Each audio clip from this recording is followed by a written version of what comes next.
Balik pada asal, kadang-kadang orang kata ada keluar pendapat kata siapa solat bawah daripada 20 bukan tarawih. Sudah. Allahu Akbar. Tak sah tarawih. Hana sama boleh 20. Aku 20. Cukup 8 aku caw. Jadi prioriti hidup tu akan berbeza. Mungkin ada orang prioriti dia macam pedang gaban. Kan? Yang ni sekian-sekian. So bila benda-benda tersebut. Macam tu kan. Tali pinggang handshake. Okay. Contohnya kan. Prioriti hidup. Dalam perniagaan. Ataupun cakap besar dalam perniagaan. Ia memang tertolak lah. Tak elok. Kan? Bahkan kadang kita boosting up. Melakukan barang kita. Macam contohnya. Dilarang untuk kita bersumpah. Menggunakan nama Allah Ta'ala. Bersumpah Wallahi barang saya sedap. Wallahi barang saya bagus. Wallahi. Saya tu melakukan barang dengan sumpah. Bismillah, alhamdulillah, wassalatu wassalamu ala rasulillah. Rabbi shrah li sadri wa yassir li amri wahlul uqdatan min lisani yafqahu qawli. Assalamualaikum warahmatullahi wabarakatuh. Kepada Alhamdulillah. Always make a gap. Make a gap so that there is a reply. Correct. Betul, begitulah cara Syekh kita Dato' Syekh Husseini mengajar apabila seorang memberi salam, kita patut memberi satu gap supaya orang tu dapat menjawab. Kalau tidak, kita tak bagi peluang untuk orang fulfill obligation dia. Betul tak? Betul. Alhamdulillah. Terima kasih Ustaz atas the reminder. Ni hari apa? Berapa hari dah kita macam Selasa. Macam lembek semua Hari ni Selasa. Ramadan ke-8. 8. Dah 8 Ramadan dah. ke-8. Alhamdulillah. Laju kan masa lalu kan. Betul. Tahu-tahu nanti dah nak sampai Eid dah kan? Ya, dah raya dah. InsyaAllah. Berapa hari je pun, 22 hari lagi kot kan. Betul. Okay. So, sementara itu kami tahu kadang-kadang bulan Ramadan ni kita boleh rasa macam sepatutnya tidaklah berasa lemau. Kita patut lebih bersemangat. Betul. Dan InsyaAllah dengan podcast ini kami dapat mengembalikan semangat berjuang Ramadan anda pada para penonton yang berada di belakang kaca. Dan untuk pada podcast kali ini bersama co-host saya Brother Adwa. Assalamualaikum. Kan? Brother Adwa, boleh bagi tahu tak apa topik-topik kita yang kita akan ulas? Okay, hari ni quite interesting. Sebab first, macam biasalah, di bulan puasa ni kita ada solat tarawih. Tapi baru-baru ni tular video kat TikTok. Ada seorang mamat ni, TikTok famous ke apa, saya tak tahu.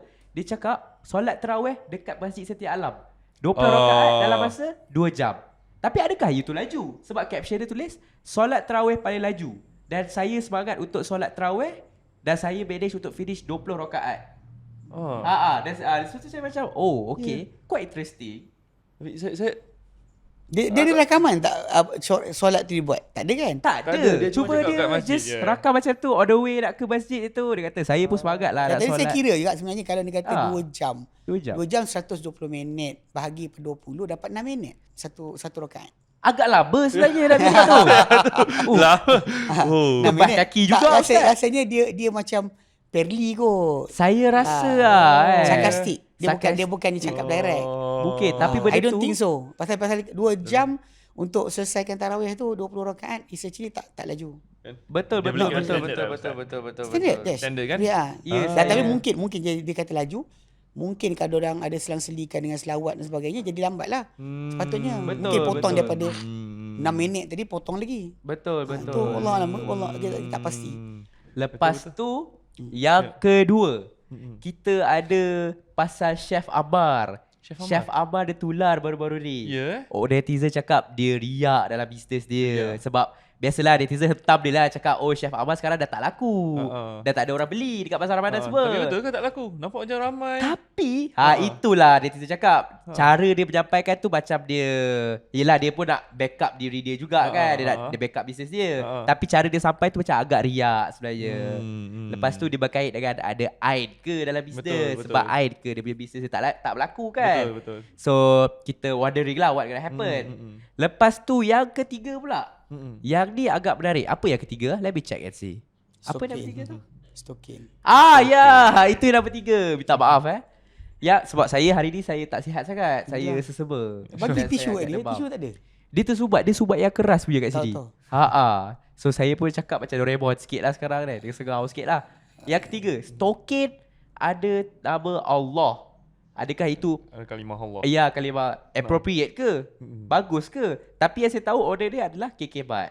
Sebab yang saya tahu stokin yang ada nama Allah tu dia dijual di KK Bat. Betul. Dia ada dekat 3 cawangan je. 3 cawangan. Ya, tapi apa yang saya tahu, saya tengok media tadi baru-baru ni dia dah keluarkan kenyataan rasmi lah. Ya, dia minta maaf dekat public lah. Betul. Tapi but we see lah what gonna happen next. Betul. Jadi kita kena kupaskan isu-isu macam ni. InsyaAllah, Sebab dia agak insyaAllah. disrespect lah.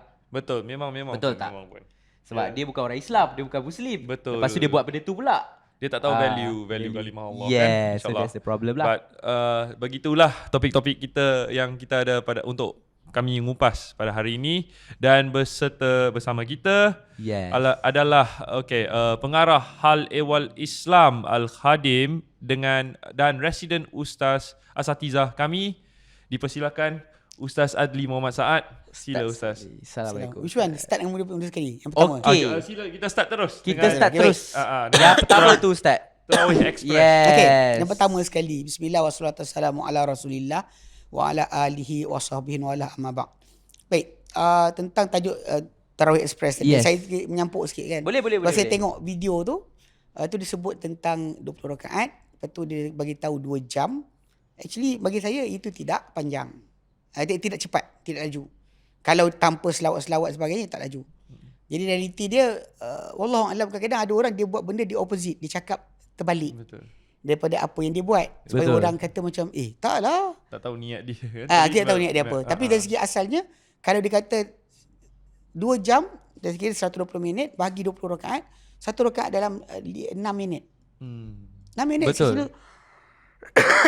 adalah masa yang agak tidak laju sebenarnya. Tidak laju. I see. Dan kita sebenarnya kat sini, kalau kita memang dalam tajuk masalah ni, kalau kita pergi ke seberang ke negara jiran kita, itu betul.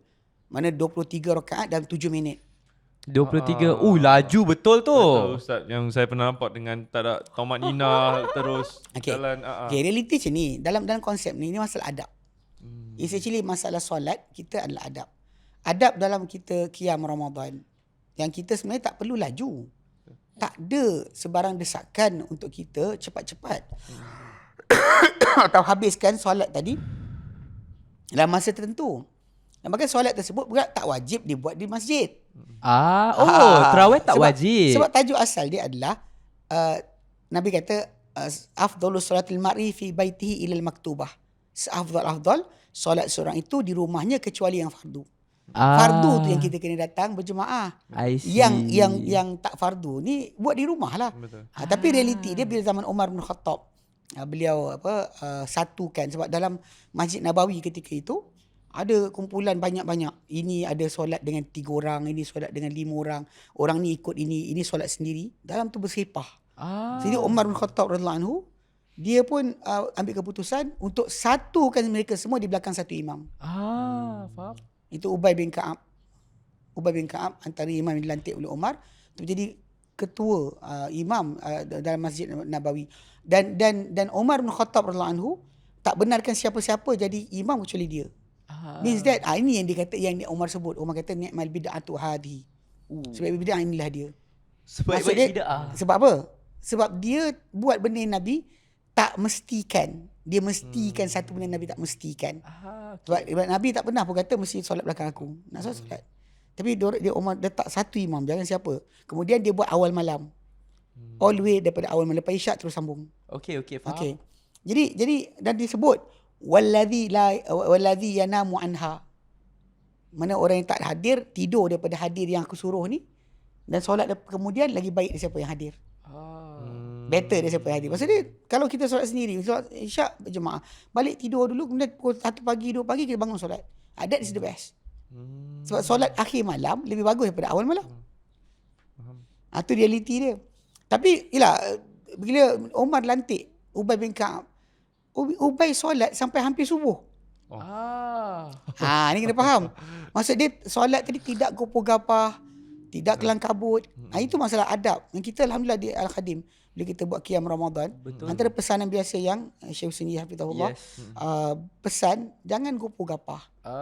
Tertib, follow. Pasal take your time. Ambil masa untuk tasbih. Ambil masa untuk puji Allah. Jangan kalut lah. Jangan kalut. Itu realiti yang dikendaki. Bukan masalah apa kita panggil apa ada significant panggil apa grade ataupun cara tak. Yang pentingnya orang tu bangun solat tapi dalam keadaan tertib. Kadang-kadang kita tengok kat Malaysia ni orang baca Fatihah laju, cantum. Al-Fatihah tu tiga kali berhenti je.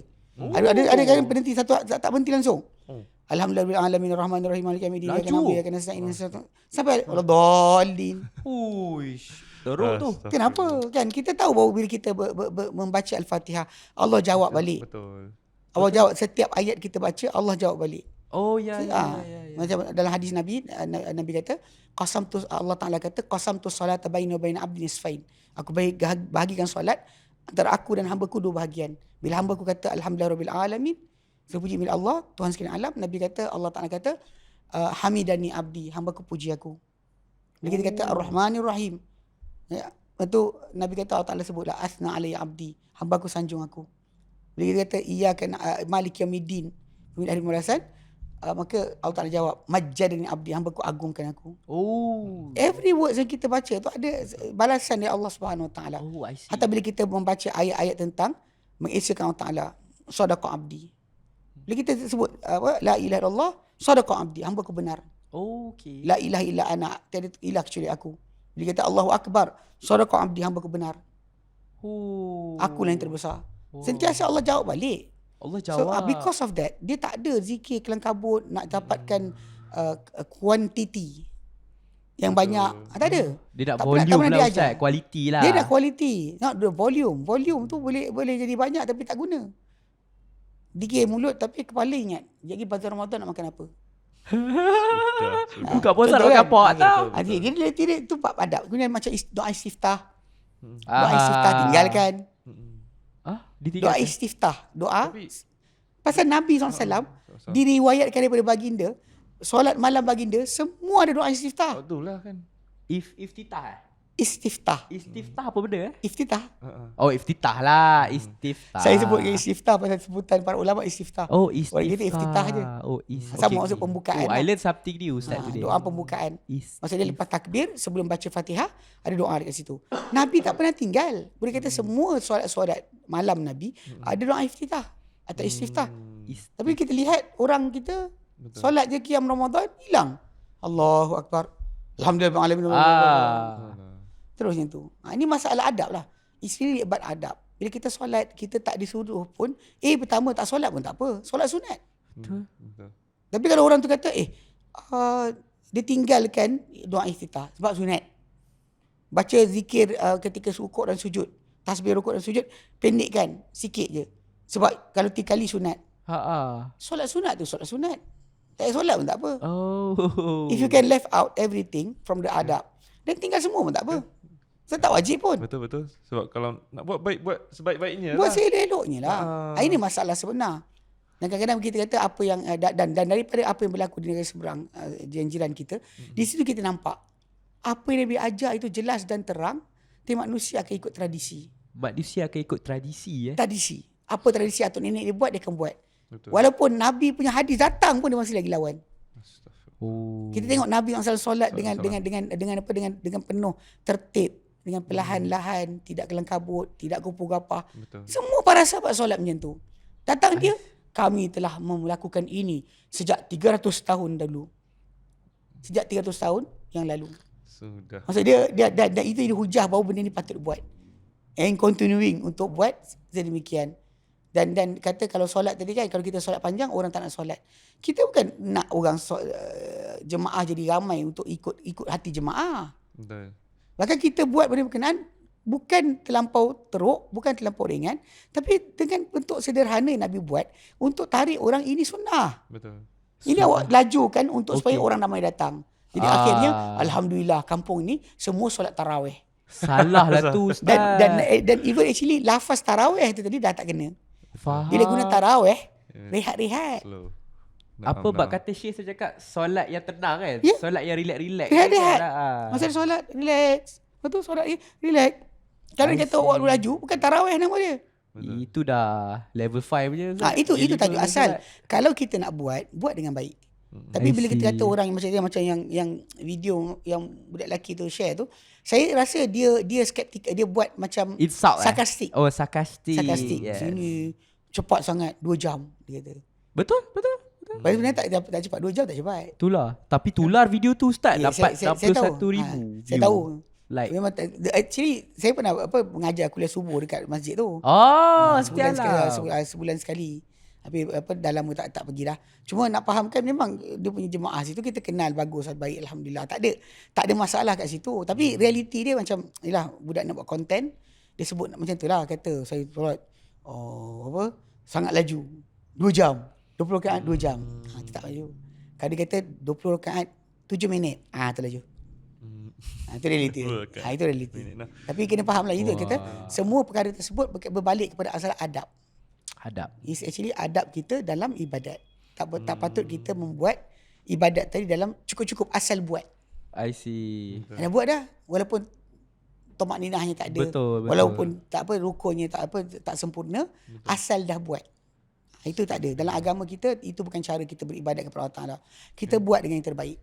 Kita nakkan balasan yang terbaik. Tapi kita kemukakan kepada Allah Taala benda yang cincai-buncai. Kemudian kita harapkan dapat yang terbaik. Ini nama dia orang tanam lalang tunggu padi.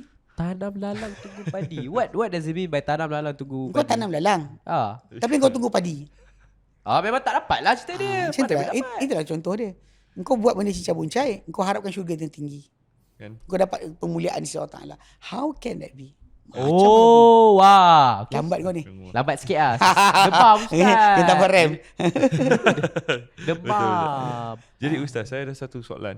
Tapi macam dekat masjid-masjid, macam yang saya, sebab saya bila masuk Islam, yang saya tahu ialah terus Al-Khadim. Saya sebenarnya macam tak pernah solat tarawih kat luar. Alhamdulillah. Okay. Dan dekat sini, kita cuma buat 11 rakaat.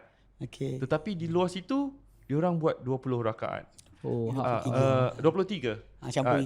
Tambah witir lah. Okay. Kita 8 tambah 3 lah. Okay. Betul.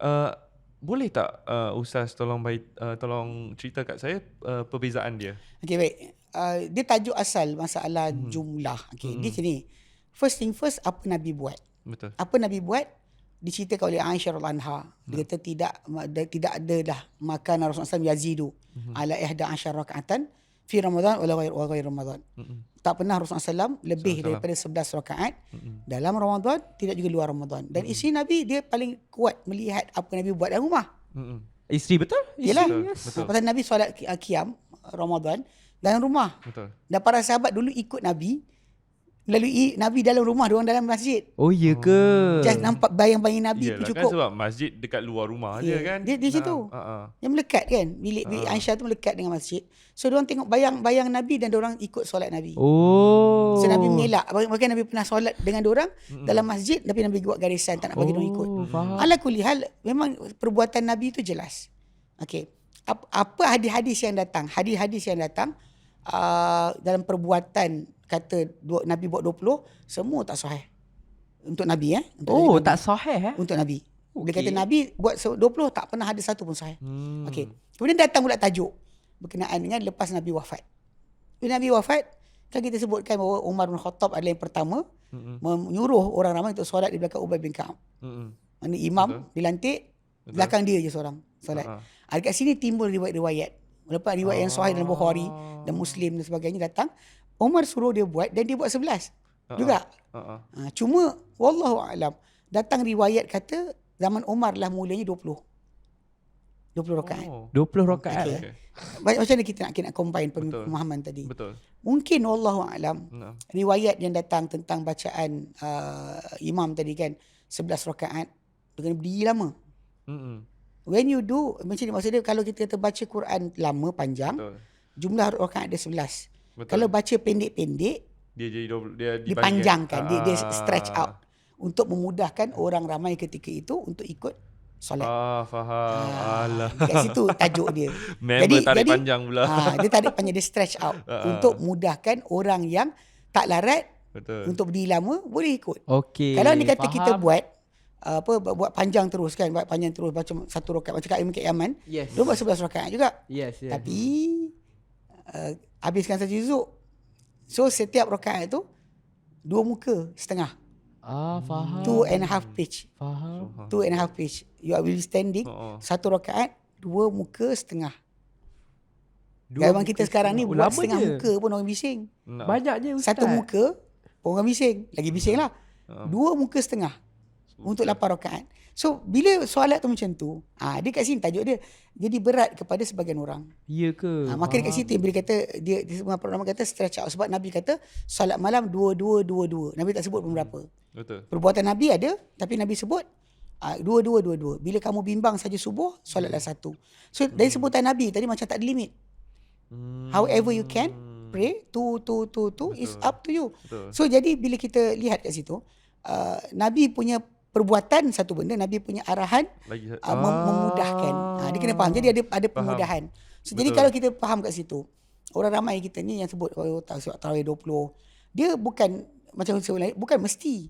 Balik pada asal, kadang-kadang orang kata ada keluar pendapat kata siapa solat bawah daripada 20 bukan tarawih. Sudah. Allahu Akbar. Tak sah tarawih, tak sah. Betul-betul saya ada terdengar juga. Saya jawab balik, saya kata kita ni qiyam dengan hadis Nabi. Aisyah kata Nabi tak pernah lebih 11 rakaat Ramadan atau bukan Ramadan. Satu. Betul. Kemudian Nabi sebut tentang masalah qiyam Ramadan. Nabi kata man qama ramadana, barang siapa qiyam Ramadan imanan, kerana beriman, wahtisaban, mengharap ganjaran Allah Taala, ghufira lahu ma taqaddama min dhanbi, diampunkan apa telah lalu dari dosa-dosanya. Maksud dia kita qiyam Ramadan.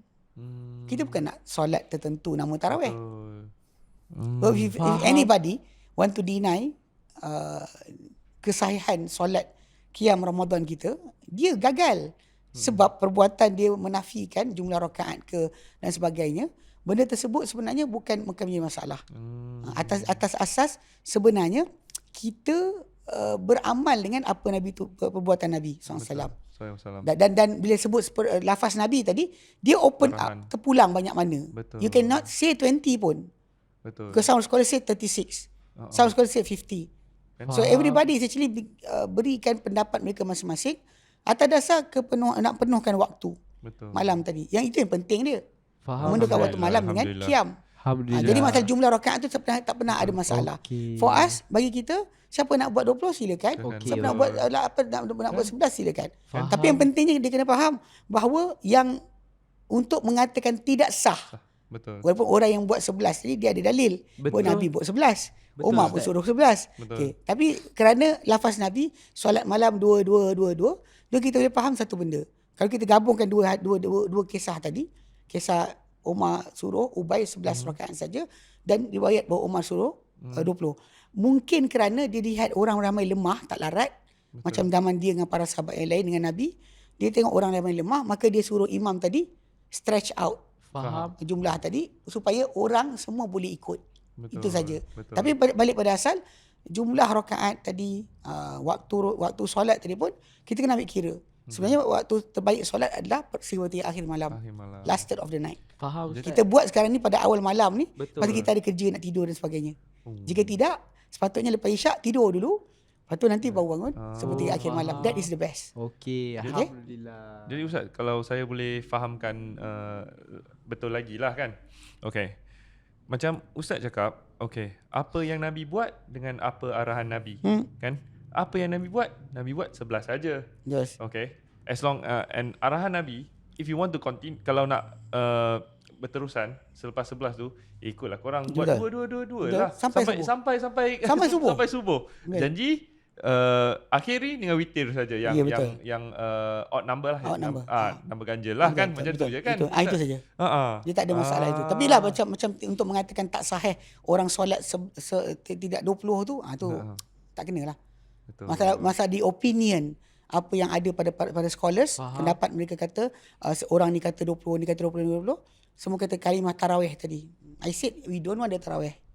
Kalau kami kita kata tarawih tadi, lafaz tarawih tak dapat pun tak apa. Sebab kami tengah qiyam Ramadan. Okey, faham Ustaz. Faham tak? You kadang-kadang orang kita ni dia lebih kepada satu linguistik matter, more towards the sunnah punya tekanan. Astagfirullah. Faham? Apa dia tekan di sunnah, dia tak sibuk. Apa yang sibuk dengan linguistik punya problem tadi, dia pergi guling-guling kat situ. Buang masa. Betul. Balik pada asal, bangunlah solat. Banyak mana. Kalau 2 rakaat pun Haji. Betul. Buatlah solat kan. Walau Minta 2 doa rakaat. lah. Walau 2 rakaat. Betul. Walau 1 rakaat. Betul. Gabung dengan 2 kan. Walau macam tu. Ia dah cukup. Okey, faham. Tapi yang pentingnya adalah masalah asal tadi, kalau kita nak buat kan, kita ada panduan Nabi buat banyak ni, kita nak ikut itu, orang yang tak nak ikut jangan marah. So, ini hadis Nabi. Betul. Adapun kita pula bila kata benda tu baliknya, kita ada hujah lah, lebih kuat daripada orang tu nak salahkan kita. Tapi balik pada asal, kan jawapan yang kita beri hanyalah kerana jangan kata orang tak sah solat. Betul faham. Bila Nabi bagi kelonggaran, ada flexibility, buat susah diri nak bagi. Pasal dia kena tahu satu benda Nabi buat, satu benda Nabi sebut. Benda tu kadang-kadang untuk keharusan. Yang Nabi buat tu untuk tunjukkan it's okay for you to do this. It's enough. Tapi yang ni untuk apa? Keharusan. Untuk kamu buat lebih pun tak apa. Itu maksud dia. Itu masalah asal. Okay? Hana sama boleh 20. Aku 20. Cukup 8 aku caw. Itu kan masalah juga. Okay, bila kita ni adab lain. Adab lain. Bila kita solat dengan imam tu 20 ke 8. Sila habiskan sampai witir. Sebab Nabi SAW pernah bila salah seorang sahabat, Nabi qiyam 3 malam. Pada malam tinggal 7 hari nak habis, malam 23. Nabi qiyam sampai daripada lepas isyak sampai sepertiga awal malam. Maksudnya dalam pukul 10 tu dia masuk rumah. Second day tak Nabi malam 24 Nabi tak bangun. Malam 25 5 days more nak habis Ramadan, Nabi qiyam. Tapi Nabi qiyam sampai separuh malam, after isyak until half night. Lepas tu Nabi bangun nak masuk rumah. Tiba-tiba seorang sahabat kata, "Ya Rasulullah, kenapa kau tak bagi untuk kami separuh lagi malam kau qiyam bersama kami?" Nabi kata, barang siapa qiyam bersama imam, balik bersama imam, ditulis untuk dia pahala sepanjang malam. As if you are actually praying the whole night. Rugilah. Kalau awak balik awal, awak rugi. Lepas tu habiskan sampai witir. Sampai imam habis solat. Tapi walaupun hadis tu kata balik bersama imam, janganlah imam sembang-sembang kita lepak tunggu 2 pagar. Kenapa bang? Nabi kata balik bersama imam tak balik lagi ni. Betul. Bukan maksud dia lepas solat, habis solat balik lah. Betul, faham Ustaz. Jadi itu sepatutnya berlaku. Jangan kita buat solat tadi kan merugikan kita. Kita boleh dapat ganjaran berlipat kali ganda. Kenapa kita buat yang ngam-ngam ikut suka hati kita, tapi last sekali kita terlepas fadilat-fadilat yang besar. Betul Ustaz. Itu jadi maksudnya jangan tak habiskan dengan witir. Okay, understand. Alhamdulillah. Last sekali Ustaz. Macam Ustaz cakap, tarawih ni solat rehat-rehat. Okay, saya difahamkan macam ada dekat setengah-setengah masjid lah. Diorang solat, lepas tu 4 rakaat ke, ada tazkirah kat tengah. Lepas tu solat lagi. Lepas tu tazkirah lagi. Lepas tu, apa pendapat Ustaz ya? Normally macam ni. Normally masjid-masjid buat tazkirah, dia after 4, dia buat tazkirah, lepas tu dia 4, lepas tu biasa normally bila buat tazkirah, dia buat solat 11 je. Dia tak boleh stretch macam tu. Tapi kalau yang kata yang biasa, yang diorang macam ni, pasal solat tu rehat-rehat 2 rakaat tu relax. Jadi relax zaman dulu tak tahu nak buat apa. Kau pandang kau pandang aku. Apa kata kita selawat? Cerita dia. Itu yang jadi kes. Subhanallahil maqbul. Itu kunci asal. Sebab diorang tak tahu nak pengisian. Lepas tu kadang-kadang bila kita kata dalam belajar agama ni, mengetahui sunnah itu dengan jelas daripada Nabi SAW, ia adalah antara perkara yang membantu kita tahu nak buat apa. Tapi bila kita tak belajar betul, inilah apa nak buat selawat lah. Jadi itu. Jadi macam kes itu asalnya gap antara dua tu. Betul. Okay. Tentang tazkirah ni sebenarnya, kalau boleh nak buatlah lepas witir. So kalau buat di antara 4 rakaat, nanti tadi kan Adwa kata 220 bila 8. Orang kita bila buat 8, dia balik 4. Buat 8 balik 4 4 bersolat dia belah. Belah dah. Interesting. Jadi benda ni kadang-kadang mengganggu untuk pahala yang baik untuk mereka. Yang ni yang betul-betul tak encourage kan. Saya sendiri, saya pribadi bila panggil tazkirah untuk tarawih sebagainya, saya kata saya nak bercakap lepas witir. Macam Ramadan reminders lah. Intention saya minta lepas witir. Betul. Saya minta lepas witir. Tapi dia kata tapi ustaz dia orang sekian. Saya kata bukan. Kalau saya buat 4 nanti kan dia orang belah. Dia orang balik awal. Jadi last kali dia orang hilang fadilat kelebihan untuk bersama imam sampai habis. Oh ya, pahala lebih Ustaz. Pahala sepanjang malam kot. Awak tidur ho-he-ho-he. Ho. Jim. Tapi dapat pahala sepanjang malam. Tak untung ke? Oh ya. The whole night. You as if you are waking up to pray the whole night. Sebab tu kata jangan kau tengah-tengah ni pasal kau faham ke? Astagfirullahalazim. Kau tambah rem. Betul. Kena tambah rem. Oh, so kalau kita solat qiyam Dengan imam sampai habis, lepas tu tidur lah. Oh, wah. Dia sepanjang malam lah. Faham? Alhamdulillah. Lepas tu saya kata dah seorang imam balik tidur. Rehat. Supaya nanti subuh nanti kita segar. Kalau dia kata kita tak tidur malam, dia masalah lah. Oh, faham. Sebab tu kita kata kenapa tak usah bangun 2 kali tadi. Bangun sekali dah lah tutup. Nabi bangun macam tu. Tu Aisyah kata Nabi tak lebih. Nabi tak lebih 11 rakaat pada bulan Ramadan atau bulan Ramadan. Sebab sekali solat lepas tu Nabi rehat. So pada orang yang buat tadi kan. Jadi dia dapat pahala macam dia bangun sepanjang malam. Wah. Itu kerugian kalau balik awal. Astagfirullah. Faham. Dan Ustaz, adakah ini dikatakan adab seseorang imam juga macam untuk memberi tazkirah? Dia sepatutnya tahulah memberi tazkirah di lepas witir dan Ini AJK. Ini AJK. AJK masjid. Okey. Imam ikut je. Imam ikut je. Imam kadang takut dengan AJK. Oh, subhanallah. Faham. Okey. Mari kita Understand. Yang kedua tadi apa? Okay, dia ada. Yang kedua is Riyad about dan Ain yes, perniagaan. Riyad dan Ain. Baik. Baik. Kita masuk yang kedua pula nak. Alhamdulillah.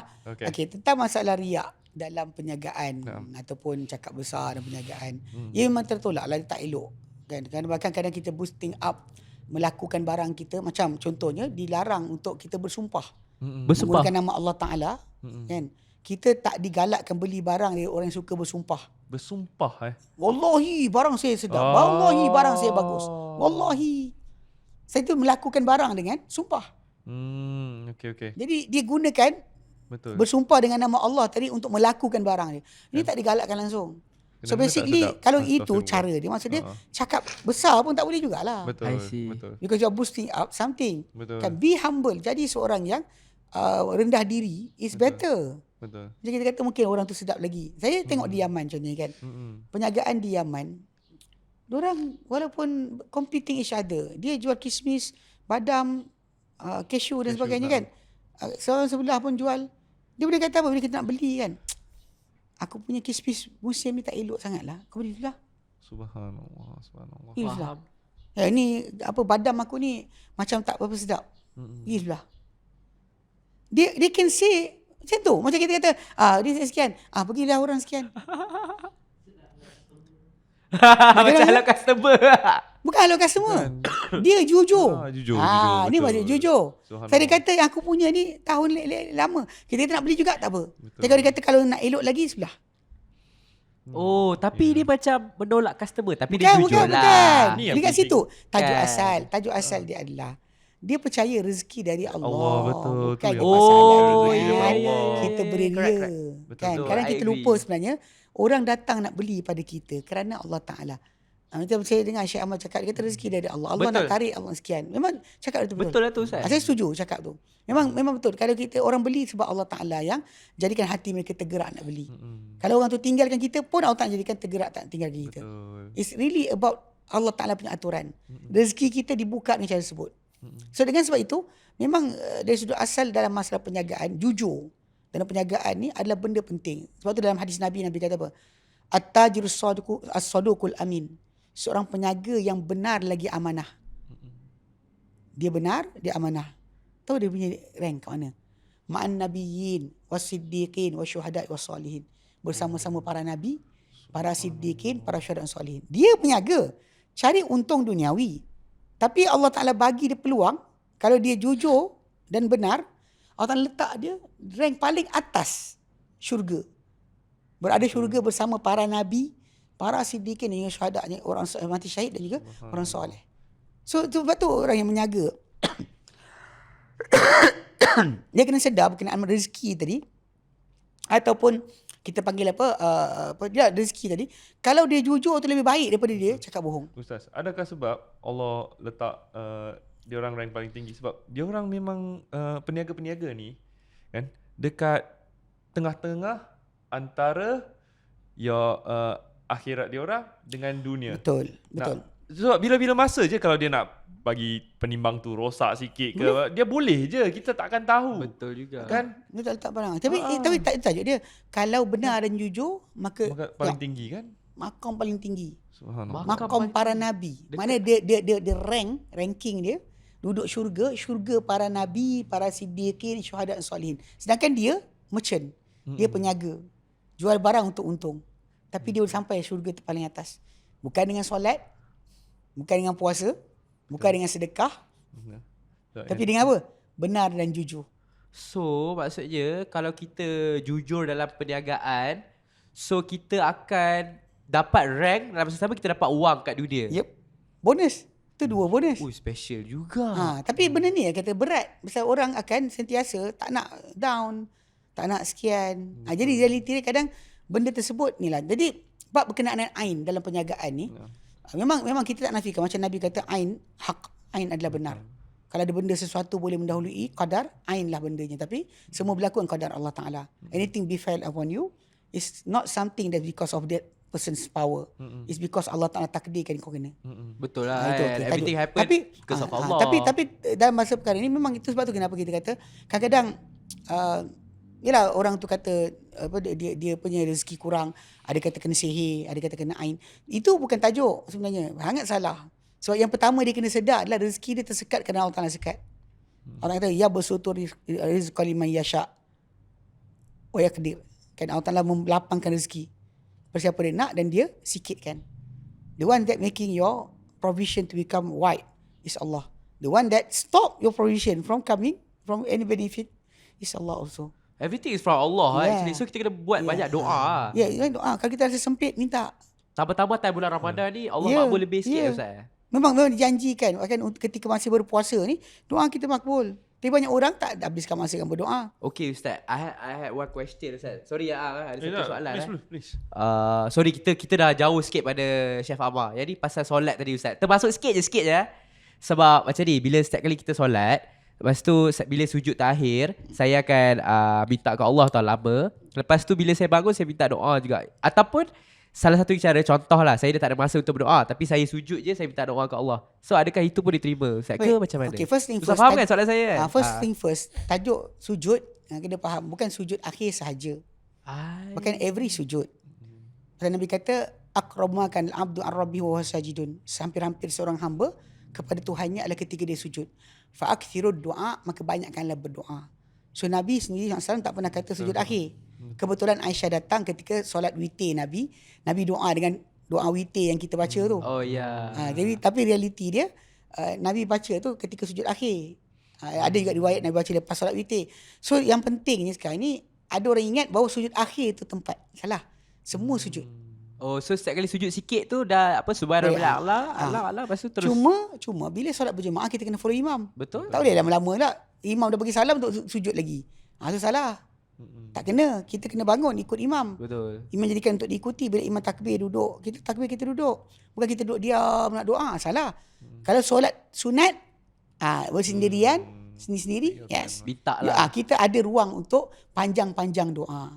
Jadi macam Adwa tadi, bila dia sujud dia doa, ketika lepas solat dia doa, semua tu tempat-tempat dia makbul doa. Jadi kita banyakkan tempat-tempat tadi lagi baik. Betul. Masa dia ke tengah-tengah ni, dalam musafir, dalam sekian. So kita banyakkan. Jangan kita buat satu tempat je. Jangan satu keadaan je. Seperti akhir malam bangun doa pula. Dan ketika hujan turun doa pula. Pasal waktu makbul doa tu banyak. Waktu makbul doa tu banyak. Jadi kita isikan semua. Because belief yang apa Nabi sabdakan. That is the point. Kenapa kita buat sekarang? Sebab Nabi kata. Betul. Hari Jumaat ada 1 jam yang doa dimakbulkan.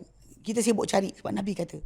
It's really about mengikuti sunnah. Betul. So dengan itu tak ada masalah. Macam kata kalau Adwa nak bataskan kepada sujud saja doa pun tak apa. Tapi dalam masa yang sama, Adwa boleh dalam sujud buat, luar solat buat, kat sini buat, naik kenderaan buat. Anytime lah kan, baca je lah. Tak perlu angkat pun Ustaz kan. Allah Ta'ala dengar doa kita sepanjang waktu. Bukan tunggu bulan-bulan tentu. Tapi Ramadan ni ada advance. Dia lebih kuat berbanding bulan lain. Dan kita berpuasa dan bahkan bulan puasa ni kan sebagai bulan doa. Minta je kat Allah apa nak. Minta apa kita nak. Cuma bila dia nak bagi tu, kita Allah Ta'ala Maha Adil, Maha Bijaksana, Betul Ustaz. Maha Penyayang. Kadang benda tu ada kali dia tangguhkan, dia tahu kenapa. Sebab mungkin kalau contoh kita minta 1 bilion sekarang, kita boleh riak sekarang, kita pun tak tahu Dia riak satu benda. Kadang-kadang mungkin kita guna benda bukan-bukan. Ya, betul. Kita beli semata pelik, kasut pelik. Oh, personal tu. Itu personal tu. Contohnya. Tak ada. Ya, contohnya. Pasal benda tu kan. Apa boleh kita beli? Beli Lamborghini ke? Contoh. Jadi bila kita kata Allah Ta'ala tahu dia tak nak kita bazirkan. Sebab kematangan pemikiran manusia ikut kadar. Seorang ikut kadar umur. Orang yang umur 20 tahun, dia punya prioriti hidup dia lain. Orang yang umur 30 tahun lain. Masuk 40 lain. Ya. Jadi prioriti hidup tu akan berbeza. Mungkin ada orang prioriti dia macam pedang gaban. Kan? Yang ni sekian-sekian. So bila benda-benda tersebut. Gaban. Contoh kan. Tali pinggang handshake. Okay. Contohnya kan. Prioriti hidup. Nanti bila umur dia meningkat, tiba-tiba bertukar prioriti. Prioriti bertukar. Okay. Sebab tu kadang-kadang Allah Ta'ala bagi lewat lebih beneficial for him. For you. Tapi Ustaz nampak tali pinggang yang ada kawan saya pakai tu nampak benefit ke yang handshake? Tak tahulah. Dia happy, dia happy sudah. Alhamdulillah. Okay. Jadi tapi kalau Ustaz macam macam Ustaz katakan ain dalam benda. Ada? Kan tu memang dah tahu ada. Tak tahu dah. Tapi ialah zaman kita sekarang problem sikit. Social media kita memang terbuka dan kita pula bergantung dengan populariti social media tadi, kita punya kedudukan dalam social media untuk marketkan barang kita. Tapi kita lupa sebenarnya dalam tajuk bila gambar kita dijalankan, bila gambar kita ditayangkan, anak kita ditayangkan, benda kita ada ditayangkan. Semua benda tu terdedah kepada ain. Yang mana kalau orang yang tengok tu dia ada kedengkian dan memang Allah jadikan dia ada evil eye, boleh jadi maka kita akan rosak. Pasal evil eye ni pasal dia bukannya sihir. Betul. It's not black magic. It's something that Allah Ta'ala letak pada seorang manusia tu, keupayaan untuk dia tengok benda, dia dengki, dia terpuji-puji, benda tu rosak. Benda tu rosak. Ini banyak orang tak tahu. Betul. Benda ni kalau kita kata di Malaysia ni, saya secara peribadi lah, di Malaysia saya nampak benda ni kurang. Kurang kan? Kurang. Maksudnya kalau pergi Yaman, dia kuat. Oh ya? Di Yaman kuat. Sebab dia miskin ke? Bukan sebab miskin. Wallahualam, pasal benda ni itu sebab Nabi ajar kita sunnah. Bila kita tengok barang kawan kita baik, elok sebagainya, suatu benda nikmat dia dapat, kita kata tabarakallah. Masya-Allah, tabarakallah. Allah barik boleh? Ya Allah barik boleh kan. Dia sendiri kena kata masya-Allah la quwata illa billah. Oh masya-Allah. Dia kena kata, kita yang kata barakallahu fik. Betul Ustaz. So kita kena doakan, kita bukan puji. Betul. Puji saja salah. Jadi dengan sebab itu bila ikut sunnahnya, tapi masalah bukan semua orang ikut sunnah. Memang betul. Kalau semua orang ikut sunnah, insya-Allah kita tayang ke anak kita, tayang barang kita ada sebagainya kan. Orang akan apa, benda tu akan jadi apa, kebaikan. Tapi kalau anda kata benda tayang tak betul, macam sekali lah saya ingat apa tu, gambar video sebagainya kita tayang ni kan. Jadi saya ingat sekali tu kot, ada something, a debate between me dengan kumpulan apa Rasul Kahar. Rasul Kahar sesat. You know when that thing gone viral, actually after that thing gone viral, saya tak boleh buang air selama hampir 3 hari kot. Astagfirullah. Serius tak tahu benda. Dekat situ saya teringat, mungkinlah orang puji sangat. Ya. Kadang-kadang benda tu kita tak perasan, kita cakap bila benda tu yang kata kadang-kadang apa salah kita makan macam biasa tapi tu jadi yang tu. Something actually happen, mungkin kerana orang puji lah, bagus lah benda. Itu pun siasat. Jap. Orang puji Ustaz waktu Ustaz hantar Rasul Kahar tu So Ustaz kena ain dah. Kena ain lah. Tapi mungkin ada orang lah yang tengok dia ada ain, mana kita tahu. Tapi bukan kita ada tu doa pagi dan petang tu. Ya, tapi Nabi pun sallallahu alaihi wasallam pernah kena sihir. Nabi tak baca ke? Oh. Yeah, you are right. Then you have to avoid anything yang bawa kita kena ain, jangan tunjuk. Kita nak prevent lah. Sebab kita buat asyik tayang kan, macam tayang ini budak bagus kan. Lepas tu orang tengok dia, tiba-tiba tu jadi malas. Kena ain tu mungkin. Tapi bukan semua. Jadi kita buat prevention. Jangan kita buat benda yang mendedahkan kita kepada suatu perkara. Adapun tentang sihir ni, kadang banyak orang cakap lah, dia kata meniaga tak laku. Kadang-kadang bukan rezeki kita tu je. Just understand it like that better. Daripada kita letakkan black magic, so kita start to assume siapa yang buat. Lepas tu kemudian kita akan sibuk jumpa syaman, kan ustaz lah untuk solat hajat kat tempat kita sebagainya. Tapi in the end kita lupa yang memberi rezeki Allah, yang menahan rezeki kita juga Allah Ta'ala. Betul. Allahu Akbar. Okay, let's go. Alhamdulillah, clear. Okay. Okay, let's go to the third topic. Okay, kita akan masuk topik yang seterusnya. Topik. Topik yang seterusnya. Ya, interesting isu hangat buat masa sekarang time kita shoot tengah merakam ni lah kan. Yes. Isu dia terjumpa kalimah Allah atas token. Dan untuk kami yang beragama Islam, umat Islam memang very disrespectful lah, kan? Bagaimana orang boleh ada satu yang even dalam bahasa Cina, kita panggil kita refer to Allah, orang panggil Zhenzu, maksudnya the one and true God, the only God. Zhenzu, betul kan Ustaz? And dia bukan ibarat macam ada jeans yang Ibisu. Tak tahu para penonton tahu tak jeans Ibisu yang ada gambar lambang laughing Buddha lah, apalah. Betul. Untuk kami orang Islam, benda ni bukan buat main, kan? So jadi isu besar lah tengah berlaku, pengerusi KK Mat keluar untuk memohon maaf. Ada lagi ahli-ahli politik yang kata tak boleh, kami tak boleh maafkan anda kena letak banner yang besar-besar. Betul. Sedangkan TMJ juga tegas. Tengku Mahkota Johor juga amat tegas dalam isu ni. Dan Ustaz, sila Ustaz boleh tolong mupas isu ini. Baik. Bismillah, wassalatu wassalamu ala rasulillah. Tajuk asal dia masalah benda ni sering berlaku dalam masyarakat. Orang lihat orang Islam ni terlalu sensitif. Somebody said that sensitif sangat lah. Betul. Itu sikit pun tak boleh buat lawak.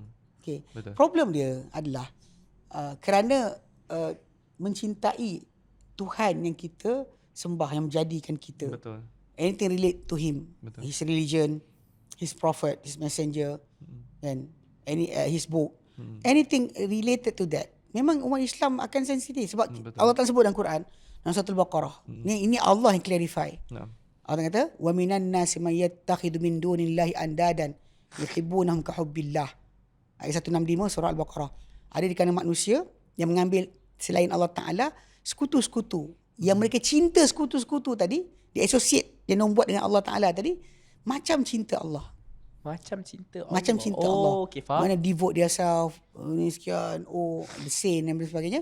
Dia devote diri pada benda-benda tadi yang associate bukan Allah, macam Allah Ta'ala. Tapi Allah Ta'ala jawab. Allah kata, "Walladzina amanu ashaddu hubban lillah."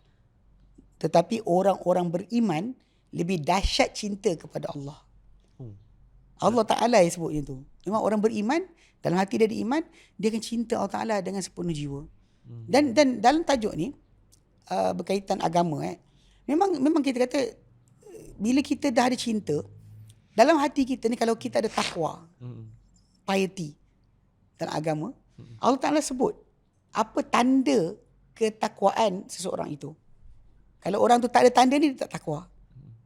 Dalam surah Al-Hajj ayat 35 Allah Ta'ala nyatakan, "Dzalika," itulah yang Allah Ta'ala perintahkan daripada urusan haji, urusan sekian, berkaitan dengan syiar-syiar agama ni. "Dzalika wa may yu'azzim sya'airallah." Dan barang siapa yang mengagungkan syiar-syiar Allah. Syiar Allah Ta'ala itu balik pada asal lah, pada Allah Ta'ala, agama dia, rasul dia, ajaran agama yang disuruh perintahkan, larangan dia, suruhan dia. "Dzalika wa may yu'azzim sya'airallah." Barang siapa mengagungkan syiar-syiar Allah, fa innaha min taqwal qulub, maka ia termasuk daripada ketakwaan hati. Means that a person yang ada takwa, dia akan agungkan apa yang berkaitan dengan Allah Subhanahu Wa Taala. Dan pengagungan tadi dengan cara yang dikendaki, bukan pakai dekat baju. Betul. Pakai dekat baju disrespect. Sebab apa? Kita masuk jamban. Betul. Pergi dating, tangan depan ni Allah. Allahu Akbar. Tak proper. Ini tajuk asal dia. Jadi kita kata kalau ada separuh orang dia buat benda ni macam cinta pada deity-deity yang diorang ada. Jadi Islam tak boleh. Betul. Disrespectful. Betul. Hatta kalau pakai cincin ada kalimah Allah pun kita akan masuk jamban sebagainya. Semua benda-benda itu adalah terlarang. Tak sesuai, inappropriate lah. Yeah, okay. Dengan sebab itu bila pada non-Muslim, diorang mungkin tak faham benda ni kerana mereka tidak Muslim. Tapi tajuk cintakan Allah Ta'ala, loving Allah Ta'ala, not disrespecting. Kita tahu kadang ada orang Kristian sendiri pun dia tak salib kat kaki dia kat sini. Betul. Pasal ada yang macam buat cross kat sini. Cross terbalik lah sebagainya. Macam ni lah. Okay, di kat situ tajuk dia pasal value mereka macam tu. Their value is to respect religion. Kita bukan macam tu. Betul. We are not like you. If you don't like your God or anything that you worship, it's your problem. Betul. But don't make us the Muslim to become like you. Faham. And especially kepada kepada orang-orang bukan Islam di Malaysia yang telah tinggal dengan orang Muslim, yang practically Malay lah. Okay, Muslim for more than 60 years. Betul. Zaman merdeka lagi kan. You are here. You are living with them. Betul. Dengan Muslim. Have you ever seen the Muslim disrespect your religion? Betul. Tanya soalan tu je. Ada tak orang Islam pergi buat letak pijak-pijak ke muka apa dewa awak ke? Ada. Even actually one guy he come into the Facebook in by the name of person Apek something. He said he's not Muslim. Okay. And so he said that the non-Muslim should restrain themselves from commenting. You know the Muslim dia kata tak pernah pun disrespect anything that you do. Dia sebutlah 3-4 benda. Like you giving sweets to the one of the God so that your record will be good. You're bribing God. Dia kata, and you are giving food to the dead person. And that person cannot eat. Does the Muslim did ever say something about that? Never. Never lah sebenarnya. It is up to you to Yeah, exactly. because we have kerana Muslim kita ada value lakum dinukum waliyadin. So jadi bila benda ni berlaku, tak boleh orang berkata kenapa orang Islam sedih sangat. Sedangkan itulah value kami. Faham. Then you are living with us for more than 60 years. Correct. How can you not understand benda ni? Betul. Dan memang saya faham macam kes kemat ni kan. Ada suspicious jugalah. Kan pertama sekali masalah dari mana datang. Kata kilang tu kat Johor. Saya kata TMJ masuk komen ni sebab kilang buat stokin tu kat Johor. Oh ya ke? Bukan China. Katanya dekat China ada 1,200 pasar. Masalahnya yang bila sebut permohonan maaf tu, syarikat tu ada kilang tu ada dekat Johor. La ilaha illallah. So kat sini pasal ada orang dia tangkap gambar. Kilang ni kat sebelah kilang aku dia kata. La ilaha illallah. So it's not from outside. Careful Sebenarnya ni boleh speculate macam-macam. They know what they are doing. Kalau kilang tu di Malaysia, takkan dia tak tahu. Betul. Because kalau dia importer, daripada dia import bawa masuk, takkan dia tak tahu. Betul. You are living here. Betul. Bukan daripada China datang terus. Betul. Dia sampai dulu dekat gudang di situ. Kalau bukan diorang buat di Johor, diorang dekat situ juga tempat dia terima barang tadi. How can you don't understand? Masih grad ambil keluar untuk even How sampai can? kat kedai pun. Yeah. Even though dia kata dalam 2 kedai saja daripada ratusan kedai kan. Faham. Okay. Saya kata macam inilah. Okay. That is thing about when you don't know, macam Syekh pesan tadi. Dia kata say to them that if you don't know anything about Islam, then you come and ask. Betul. We at Al-Khadim open. Betul. If you want to know anything, come. Betul. Kita selalu Ask. open. We support you to come here Betul. and ask anything about Islam. Betul. You open up. You don't understand. You want to do something. You want to know that. Dah ayak Ustaz. Is it better? Is it permissible to do something or not? Jadi benda tu memang dari asal lah patut diketahui. Okay, for me macam kata orang nak boycott atau tidak. Memang actually because gelombang boycott di Malaysia ni agak kuat. Kan? Even kalau dia kata kalau Starbucks punya owner pun terpaksa cakap jangan boycott lagi, it means that something is happening. Yeah, yang people actually tak pergi. Tapi dalam masa sama boycott is not the solution. I understand that because they are Malaysian, they already apologize. For me, the Muslim, rather than you pressure them to give apologies, say to them no more selling liquor without actually the KK Mat, they are putting the next to each other.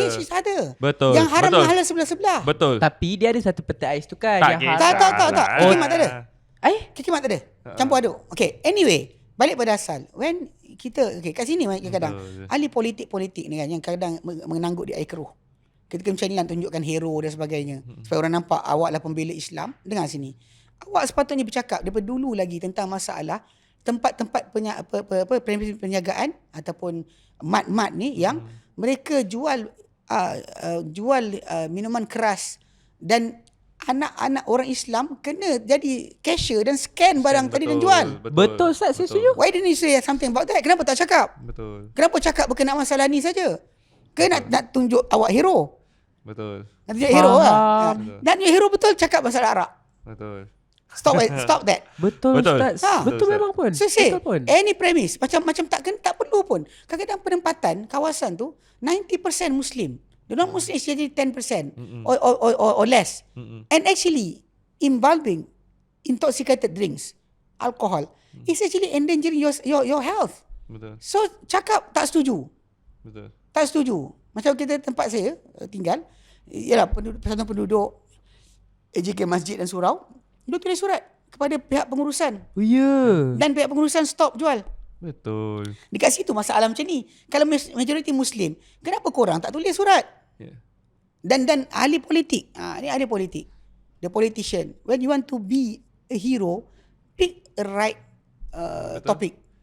And Right it's not thing. just that, you need to apply it macam terus lah. Terus. Everything. Not just So on about this. Macam ini benda ni.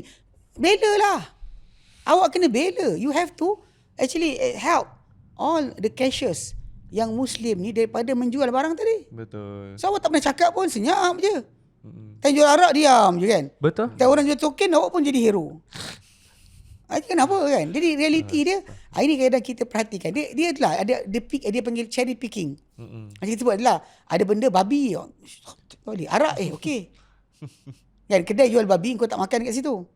Tapi kedai jual arak, Okey macam, je. Macam apa? Chili's, TGI TGI Fridays. Fridays. Kan, The Sheep dan sebagainya kan. Ya. Awak elok je duduk situ. Even Sebelah ni jual hidung arak. Italianis. Hard Rock Ustaz. Hard Rock. Kenapa awak boleh duduk situ? Ya, that's why. Tak ada sensitivity ke? Why? Kalau kita nak kena bala dari Ta'ala, tak bintang jatuh, awak terbakar sekali tau. Oh, Ya tu. astaghfirullah. Why Ustaz? Nauzubillah. Kenapa? Tak, ni pasal apa ditanamkan oleh penjajah. Ini masa kita kena bincang dulu. Oh. Berkenaan dengan orang kita sensitif dengan babi, tak sensitif dengan alkohol. Betul. Okay, sebab apa? Satu masa dulu, bila penjajah, itu Inggeris, membuat undang-undang di negara kita. Dan mereka terlibat dalam ketenteraan, kepolisan, pentadbiran kerajaan. Jadi diorang letakkan satu trend dalam pegawai kerajaan ni, arak ni adalah status. You drinking the alcohol is status. I see. Jadi kalau dia kata polis, ranking tinggi akan ada. Bila parti-parti, So, Betul. askar macam tu. Astaghfirullah. Satu masa dulu. Saya kata satu masa dulu. Sebab apa? Sekarang ni nampak gaya macam dah kurang. Bapak saya sendiri dulu, kan dia actually, dia pingat dia banyak, serius. Dia puli hutan kan, pingat banyak. barik. Tapi bila diorang buat program apa macam makan-makan malam ni kan, bapak saya tak nak pergi. Saya macam tak best pasal ada aiskrim. Saya kecil-kecil tak nak pergi. Ada sekali saya bawa pergi. Dia pergi malam tu kan, bapak saya bawa saya, mak saya, adik saya, kita pergi berempat pergi program tu. Jadi saya macam best lah, tapi dia tak nak pergi. Jadi in the end mak saya cerita, even my stepmother, after my mom died, my stepmother also told the same story, that my father kan, dia tak imbab alkohol. Actually he's an imam. His father was, my grandfather, a religious teacher in his village. Okay. So my father avoid these things. So one time there's a gathering, ada satu parti sebagainya, dia datang. So ketika tu dia punya lower rank, dia punya pasal dia ketua, tak ingat apa jawatan dia. So yang bawah-bawah ni ajak tuan main lah makan, main sikit-sikit. they know that my father didn't drink the alcohol, so they soak the fruit. The fruit like with alcohol. Alcohol and give it to my father. So starting from that point, my father will not go to that type of gathering. Kan? Okay, that's the thing because kenapa? Sebab bila kita punya penguatkuasa, tentera terlibat dengan alkohol, jadi benda tu macam a norm. It's a norm, normal. Belum lagi kita sebut dengan kumpulan-kumpulan lain, bangsawan ke, kan royalty ke dan sebagainya terlibat dengan alkohol. Benda tu jadi macam norm. Sebab tu problem kita kat sini. Ialah tajuk ni kan. Diorang akan cakap pasal nama Allah bla bla bla, tapi yang ni yang Allah laknat. Betul. Nabi kata Allah laknat bukan satu. Bukan satu. Sometimes macam riba, penulis, saksi, beri makan, dia makan. Okay. Kalau yang ni paling banyak 7. Orang yang tanam, orang yang perah, orang yang hidang, orang yang buat. 7 ke 10? 7 ke 10? 10 tak saya 10. 10 kan golongan yang dilaknat kan. Orang yang berserve, orang yang bekerja, tuang-tuang kan. Tolong beli, semua tolong sekali. Beli, So kenapa benda ni boleh berjalan? Okay. If you really kan macam esensial, then stop. Cakap kita mau. No more. Pasal anak-anak umat Islam kita bekerja tempat macam tu. 99 Speed Mart. Betul. The same. Betul. Kita berjual 7-Eleven. Yeah, actually. Okay Ustaz Lee. Jadi kalau ikutkan, kalau ikut pada sensitivity, for me, pada orang-orang yang jadi macam ahli politik ni, you want to talk, cakap betul-betul lah. Betul. Jangan main-main konon gitu kan. Faham. You don't know the story. Kalau orang tu memang kata tersilap, and actually possibility tu ada. Betul. Ada possibility. Yes. Sebab yelah, dia punya neglect pun ada. Yes. Macam saya kata tadi, benda tu hilang tu kat Johor. Okay. So dalam masa yang sama, possibility di sabotage pun ada juga. Betul. Boleh jadi je. Okay. Cuma ada orang tu kata kalau betul sabotage, jangan tunjuk CCTV siapa yang letak barang kat situ. Betul. Faham. Itu dia part. So kalau dia kata benda tu possibility ada, dan orang tu minta maaf. For us, the Muslim, we already forgive many times. Betul. In Malaysia, yang yang rappers buat lagu kutuk azan dan sebagainya. Ya ke? Namiwi. Namawi. Namiwi ke Namawi kan? So apa yang tindakan? Saya sorry, Aci. Lepas tu kutuk lagi. Betul. Satu masalah kat tu Namawi tu. Not once not twice. Dan dulu ada dapik benda nama Allah Taala, kapet ni nama Allah Taala. Astagfirullah. So basically benda ni bukan sekali berkali-kali. To say that we are not forgiving, seriously, it's wrong. It's wrong lah. We are forgiving. Macam my brother-in-law waktu dia ambil master dekat UIA. So some of people say that the Malay is actually, the Muslim is actually racist and blah blah blah. So jadi my brother-in-law answer, dia kata, can you be at any country in this world that you are a foreigner, you open up a shop inside the place that not yours, that not the neighborhood is not the same race as you, and you survive. Yeah. Dekat Malaysia contohnya kan, kampung Cina dia buka kedai, Melayu buka kedai. Laku. Betul. Kampung India orang Cina buka kedai. Memang tak lah Ustaz. Okay. Tapi kampung Melayu laku lah. Laku sebab kita tak pernah buat benda tu. For us, we know that the risk, the foundation from Allah. Allah Ta'ala want to make you rich. We don't oppose to that. Doa because je lah. whatever Allah Ta'ala give, He is the one that giving. So we don't care about how rich you get. Because actually, that is provision given to you by Allah. Whether you are Muslim or non-Muslim, we don't have any problem about that. Faham. It's not our way to actually, because you are not Muslim, you don't buy it from you. No. Okay. It's you don't respect us, then we do something. Correct.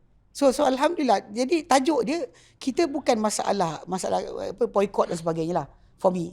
Tapi to teach a lesson for many of individual in Malaysia, some of the politician is not respecting, tak hormat langsung perlembagaan. Bila perlembagaan tulis Islam agama rasmi persekutuan, dia boleh kata saya tak setuju. And you are a Malaysian.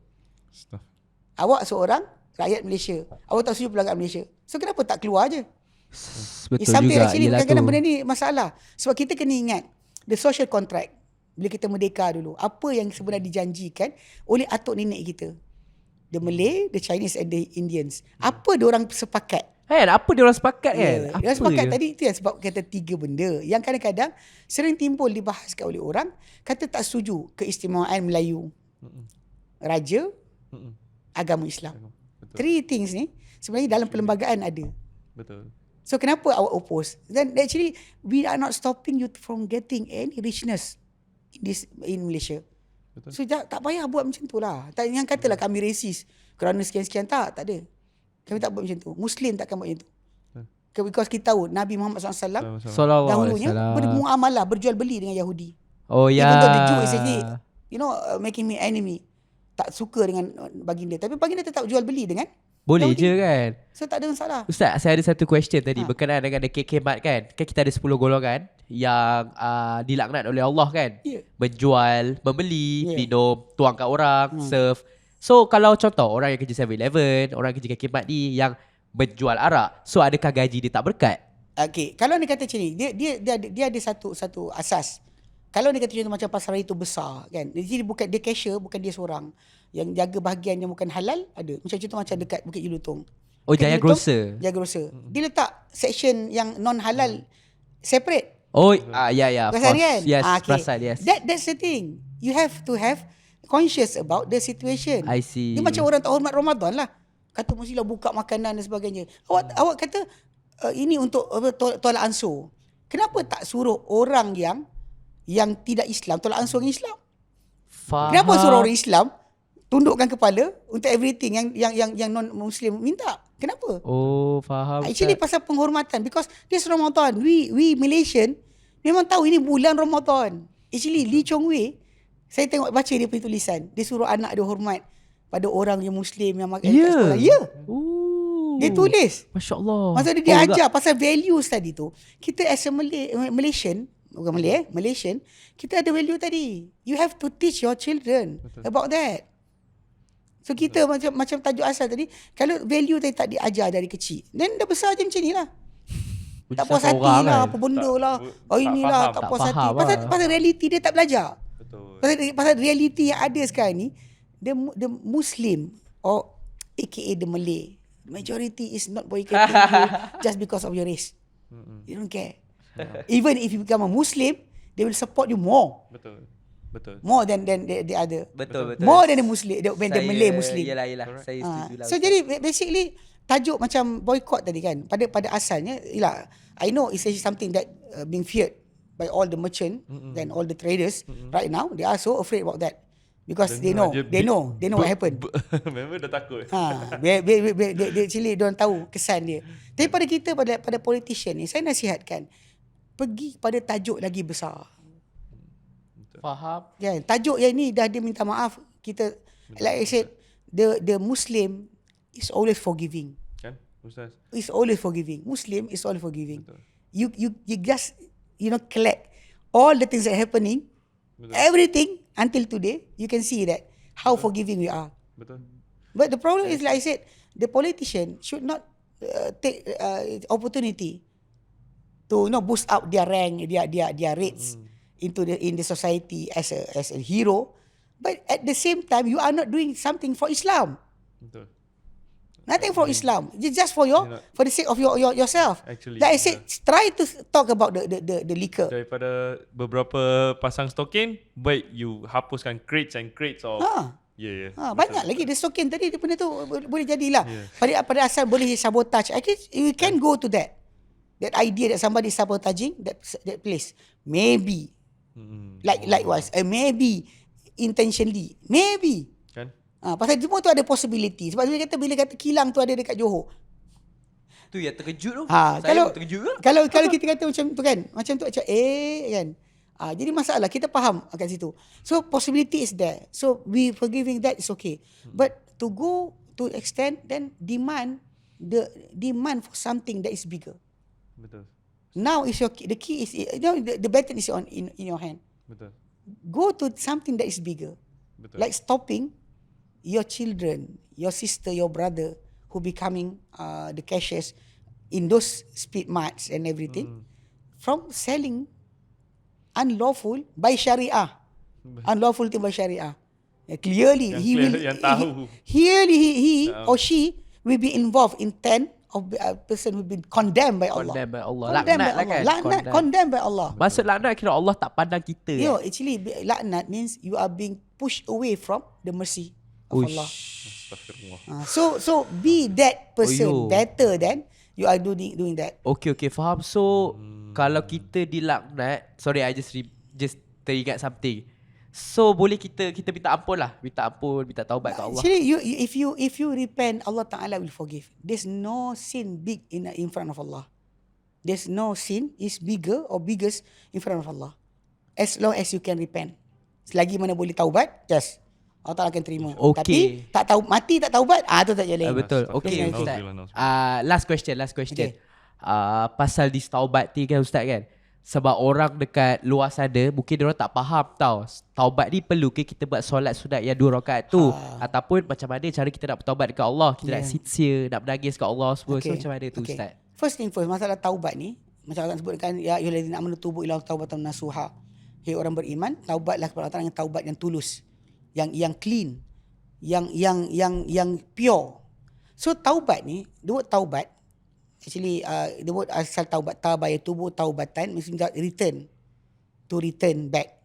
You know, you went away, you return back is taba. But in the end the meaning is for somebody to stop from doing sin, repent to Allah, stop doing sin. Dan macam Imam Nawawi sebut ada 4 benda, 4 syarat. Dalam syarat tadi tak ada pun kaitan dengan solat, tak ada kaitan dengan apa benda puasa ke, tak ada. It's actually really orang tu kena menyesal apa dia buat. He actually minta ampun kepada Allah Ta'ala, berjanji tak ulang lagi, and to do more good things to replace the times that he's doing that. Dia kadang ada orang kata taubat-taubatlah minta maaf, tapi you have to replace the time that you doing the unlawful things. You have to replace the time. If you spend 2 hours to just buat mengarut something that is not right, then you have to spend 2 hours more untuk buat baik. Faham. That is the real taubat. So taubat doesn't mean actually you repent to Allah, you ask forgiveness, and you actually feel menyesal. Regret. You have regret. You must have regret. Yeah. You have to ask for forgiveness. Yeah. You must promise not to go back to that thing. Okay. And the fourth one, you have to replace. So replace. As for macam kalau kita ada buat dosa-dosa yang silam, so kita just replace with good deeds, a lot of good deeds. Yeah. Macam disebutkan apa? Innal hasanat dalam surah Hud ayat 114. Yeah. Aqimis salata tarafayn nahar wa zulfan minal lail. Perform solat between the two end of the day and in the middle of the night. Dan Allah said, innal hasanat, indeed all the goodness, yudhibna sayyiat, will push away, akan bersihkan segala keburukan. Dzalika dzikra lidzakirin, itu peringatan bagi orang yang beringat. So means that you the more you do good deeds, the more that your sin will be replaced. The thing will be not be remembered again. Buat tahajud ke? Nah, actually like I said, any goodness. But the first one is repent to Allah.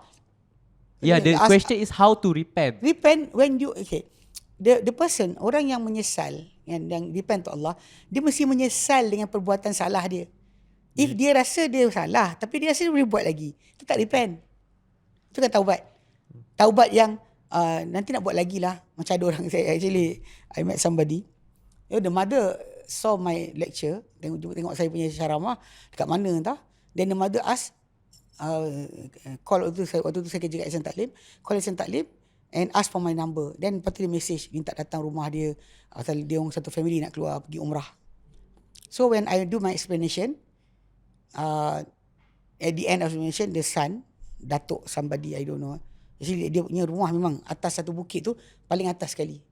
So paling kaya lah. Okay. Jadi waktu lepas saya cakap tu, dia kata, Ustaz, after what you mentioned just now, dia kata, I want to ask forgiveness from Allah, but I don't promise that I will not do it again. Astaghfirullahaladzim. That's the thing. Takut tu. Dia kata saya nak taubat, saya nak minta ampun, tapi saya tak janji tak buat lagi. Lepas tu I answered him, can you have assurance that you be alive again to repent to Allah after you do the sin again? Ada assurance tak from Allah? Because you are going to umrah, you want to cleanse your sin, and you said if you want to do it again, or you don't promise not to do it again, means that you want to do it again. So ada jaminan tak? There's ada tak assurance yang awak akan hidup? You will be alive to go to umrah again, to go to hajj again. Do we have the chances? That's the question. Do you have the chance? Do you sure? Are you sure? Sebab esok pun boleh mati juga. So after that he said, so after return from umrah, I think I have to find a new partner. I don't know what is his business. He was wearing a gold necklace. What? But the mother start to cry when he said something like that. Mother start to cry. Alhamdulillah. So anyway, that is the thing. When you repent to Allah, taubat, kena ingat yang tak nak buat lagi. Menyesal tadi, bila kita tahu yang Allah Ta'ala akan punish kita. Sebab tu kadang-kadang kita kena banyakkan mendengar tentang peristiwa akhirat. Kita kena Ustaz. What will happen when you die? How your soul will taken out when you being sent into the grave, dah masuk dalam lubang kubur, apa jadi nanti?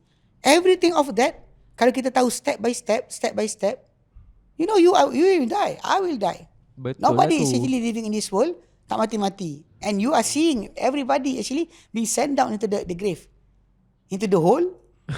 After that dia tutup dengan tanah, tinggalkan kat situ. Everybody is like that. You will be like that. So the thing is, betul lah tu. Apa yang akan kita hadapi lepas tu? Kalaulah if only kalaulah kita mati dan habis.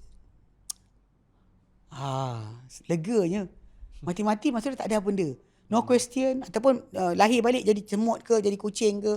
Apa? Recantation apa? Reincarnation. Reincarnation. Okay, tak ada hal lah. Apa-apa jadi kucing, nanti kucing mati, kalau baik nanti lahir jadi orang balik.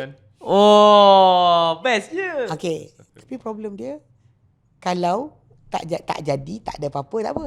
Kalau sebiji macam Nabi cerita kan. Scary tu. Itu saya takut. That the thing. The thing is you have to know the consequences. Kesan. Kena tahu kesan dari dosa tadi. Faham. Dan barulah kita akan ada rasa menyesal. Kita nak Allah Ta'ala ampunkan kita. Baru kita boleh dikatakan bertaubat. Lepas Ustaz cakap macam tu, saya ada rasa macam scary juga saya. Ustaz cakap Allah tak have mercy tu, saya takut lah. Apa benda kita buat kan. Kalau kita berkawan dengan orang yang asyik pergi parti, jadi kita nampak lah benda ni. Kita macam esok hidup, minggu depan cucuk-cucuk langit kan, minggu depan kita buat lagi. Pasal dah hidup. Tapi bila fikir balik, you really think about it, you will die. I will die. Everybody is dying. And after death, kalau kosong saja, okay. Tapi kalau ada, Ustaz bagi saya berfikir lah Ustaz. Saya tunggu dulu kan, masuk dalam kubur tu kan. Mana nak tanya dah? Marabbuka. Pap kena sebat Ustaz. Soalan tak, tukul. Bukan sebat. Bukan hammer. A big hammer. They will struck and the person will be sent into the earth and they will claw it again and hit again. I thought it's like a rotan. No. Rotan actually your teacher did that. It's enough. No. Rotan is not enough. Tukul besi. Yang besar. Yang ketuk kita, tenggelam ke tanah, korek balik. 7 feet under, is it? Yeah. Tenggelam, korek balik, ketuk lagi. So if actually don't gamble your fate after death into something that will actually, if you wrong in choosing, there's no return back. If you go into other belief, you can relax mati, lahir keluar badan sekian, lahir sekali jadi anak raja. Betul. Kan? Wow. Tapi kalau dia jadi apa yang Nabi sabda, kena sebat dengan tukul tu, Allahu Akbar. Belum lagi dihimpit dalam tu, dibuka satu lubang ke neraka, waiting for that. Yeah. That's it. That is the sequence.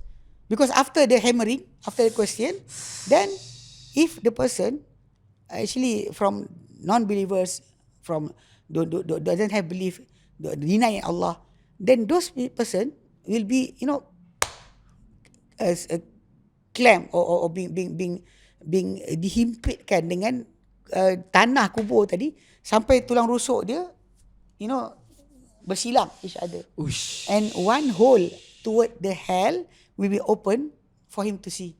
Aduh. All the heat, all the smoke from the hell will be coming at him. That's and scary. at that time, he will ask, "Oh Allah, don't make the end of the day come." Because seeing that, by the other side, sebaliknya orang yang beriman pula, dia akan nampak satu lubang ke syurga. Dia nampak kat sana, kat sini dia relax. Okay. Tapi nampak kat sana dia berkata, "Ya Allah, cepatkanlah kiamat." Okay, understand. So, how to elak siksa kubur? Last, this is super last question. Actually, we have the supplication. Supplication Nabi ajar. Okay. Kan? Dalam 4 benda Nabi suruh kita minta perlindungan. Yes. Yang kedua tu adalah daripada azab kubur. Kubur. Oh. Okay. Other than that, Scary juga. things Yes. yang Nabi sebut boleh sebab kita kena siksa kubur. One of it is actually going around with bad mouthing about others. Backbiting. No, not backbiting. You say, I say something to Helmi about Farouk that making Helmi to hate him. And then I go to Farouk, I clashing each other. Batu api. It's called dalam bahasa Inggeris, dalam bahasa apa? Lama panggil adu domba. Adu domba tu kambing. Oh. You make the sheep to fight each other. That is the first. Okay, the second one, you don't cleanse yourself from your pee. Oh, tu yang ada kan siksa kubur sebab kencing tak basuh Kencing tak basuh atau tak melindung atau tak kisah. So kena like, okay, kalau cuci, kalau laki kan, kita kan sometimes berdiri, sometimes so. Berdiri tak tiba tajuk. Oh ya. Yeah. You have to be careful about the sprinkling of the itu satu. Secondly, you have to cover yourself. Thirdly, you have to make sure that you cleansing that place. So I remember that Ustaz said kalau nak kecil kan, nak cuci kena 3 kali Ustaz. Macam mana nak bagi? Tak ada, I don't say that. I remember you No, said not me. how to cleanse like another ustaz, not me. I don't know. I don't teach you that. Okay. Sorry. Okay, anyway. The thing is, you just actually just usap. massage. Okay, massage. Things actually making sure that nothing is there anymore. Anyway, that is the thing. And the biggest one is to follow Muhammad sallallahu alaihi wasallam. You don't follow him, siksa kubur akan datang. Because one of the question will be asked from the question of kubur tu adalah, who is this guy that came to you? So the believers will say, he is Muhammad. He is Muhammad Rasulullah. Okay. And the non-believers, he said that or the hypocrites will say, I heard somebody say about him. I don't know. I say. That is the thing. So following the Prophet is one of the things that will save you in the grave. Dah lah siksa kubur ada. Siksa neraka pun kena juga. Yeah, lepas tu nanti tak keluar nanti. Scary Bangun pula daripada kubur. Mahsyar pula. Jadi scary. semua benda tersebut is actually when you read, you understand it, it should make you to repent to Allah. To regret your sin. That is supposed to happen lah. Tapi kalau kita kurang circle kita, kurang cerita buat mati. Then you actually besok hidup lagi, lusa hidup lagi, and you not repent to Allah. That is the point. Alhamdulillah. Okay. Wah, banyak input hari ni. Alhamdulillah. Jadi scary Ustaz, tak? back to the stalking tu. Okay. So Ustaz, saya nak tanya, untuk sebab dalam social media banyak juga komen, dari non-Muslims yang macam Ustaz cakap lah, kita sensitif sangat. Lepas tu betul. Dia buat komen yang tak masuk akal. Dia tak macam tak filter dulu dekat kepala dia. Main komen je kan. Tak filter. Jadi the thing is actually benda tu macam kita sebut tadi. It's about values. Betul Ustaz. Values yang kita ada, values yang diorang ada. Macam the Christian, they don't care to step on their own book. Betul. What? Yeah, Exactly. they don't care. Because of that, when what happened in Sweden is it? Betul. The one where Burning Quran tu kan. Quran. Actually, the thing is, at the same time, if you burn the flag of the country, they will Caught you lah. You get to jail, you know. Why? Okay, the thing is actually about values. For them, religion is not important. Because of that, they don't care. So when we Muslim, macam saya sebut tadi kan, we have that values. The value is actually we honor our religion. We honor everything about our God. You don't want to honor your God, it's yours. It's up to you. It's not our value. Our value, we honor our God. Anything relates to Him. Like I said, even Ramadan, in the month of fasting, you shouldn't say that we have to tolerate. It's actually okay to open canteen. You don't say something like that.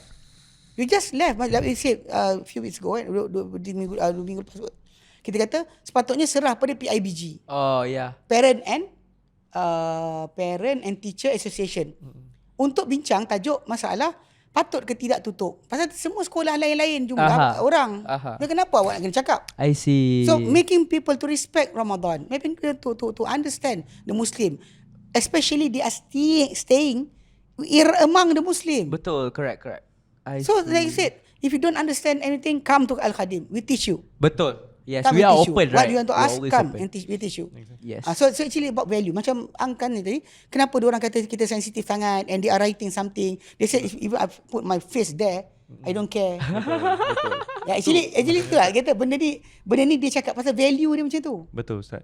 Jadi yang saya nak tu sebab dia dah buat komen macam ni dan of course dinampak oleh orang ramai dan diorang ni sebab diorang they still feel diorang rasa diorang kebal di belakang kacamata monitor. Kan? Lepas tu tiba-tiba kena kutip.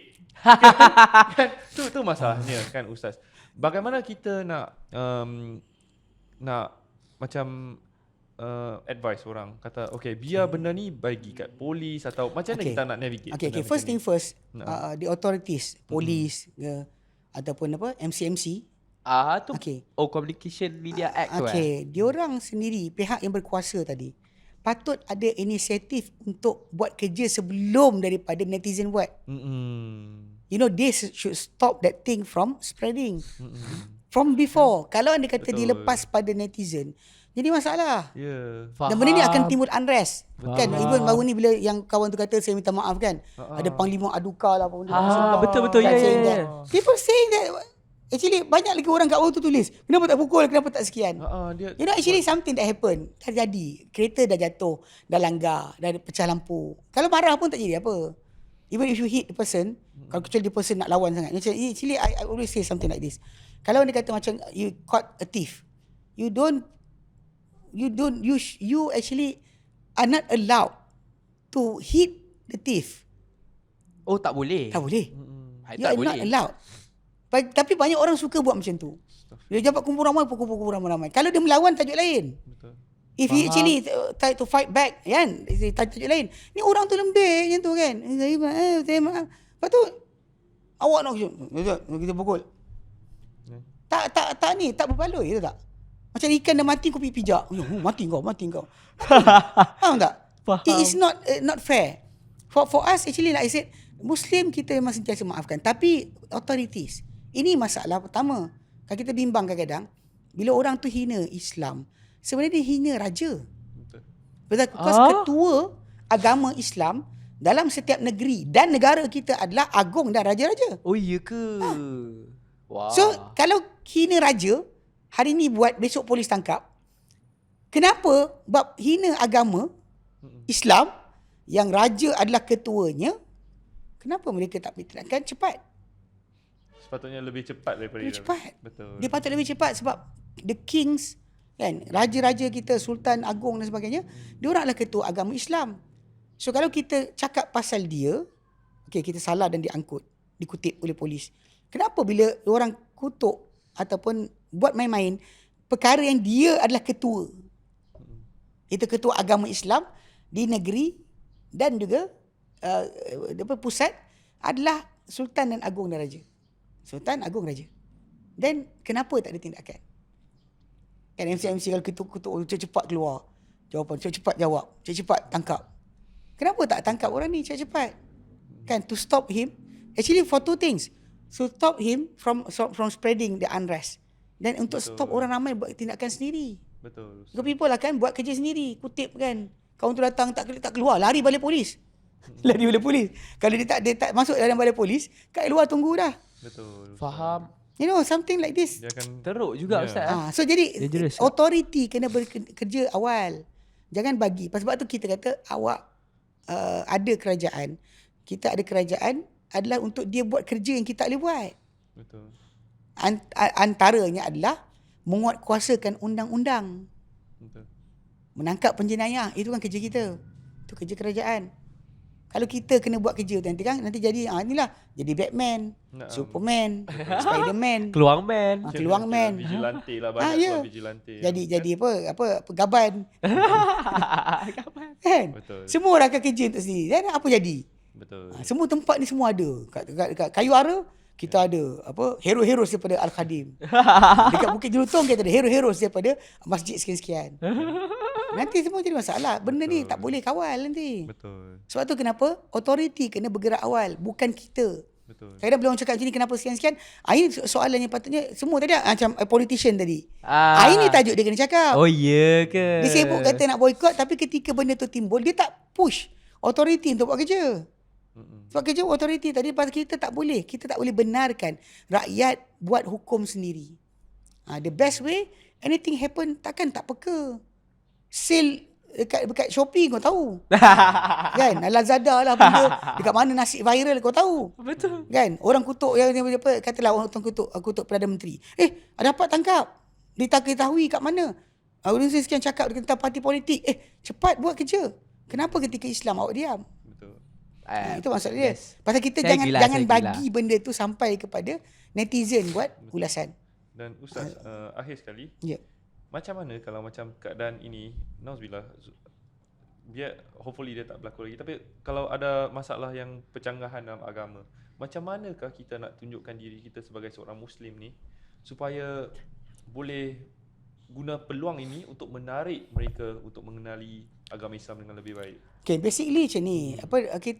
Kita kena faham sudut pemikiran orang yang bukan Islam ni bukan sama. Betul. Okay, ada yang memang di build up daripada satu keadaan, Kan? dia anggap actually kalau perasan kan dalam askar, dalam polis Naam. tak banyak orang Chinese sebagainya. Pasal saya sembang dengan ada kawan saya cerita, dia kata dia ajar, didoktrinkan kepada anak-anak kalau jadi askar pengkhianat bangsa Cina, Kan? kalau jadi polis jadi balaci sebagainya. Jahat ke? Jadi tak, ini masalah doktrin. Betul. Okey, doktrin tadi timbul sebab zaman kebetulan atuk nenek tadi kena dianiaya oleh polis dan askar. Kadang-kadang jumpa dia orang pergi jalan sepak tak ada sebab pun. Without anything kena terajang. Boleh Ustaz cakap sebab dulu time komunis kan ada tu, so jadi dia orang generalize sebab susah nak cari tahu siapa yang sokong komunis, siapa yang tu kan. Because of that. Tapi still lah salah lah dia buat macam tu. Mana betul. perbuatan sebahagian polis dan tentera tadi menyebabkan sebahagian apa masyarakat bukan Islam kita di Malaysia yang bukan Melayu ni, dia ada skeptikal. Dia kata orang ni saja nak aniaya dia. Nampak je Cina pukul. Nampak sekian. Serius. Racist gila Ustaz. Ya. Ini masalah dia. Sampai kan saya pernah jumpa ada satu kumpulan satu tempat ni, budak-budak tu buat macam tu. Saya kata kalau orang-orang bukan Islam lambat masuk Islam, korang punca. Aku rasa sebelum ni bukan racist time zaman atau itu bukan sebab Okay. tak tahu yang mana satu pengkhianat Dia tahu. negara.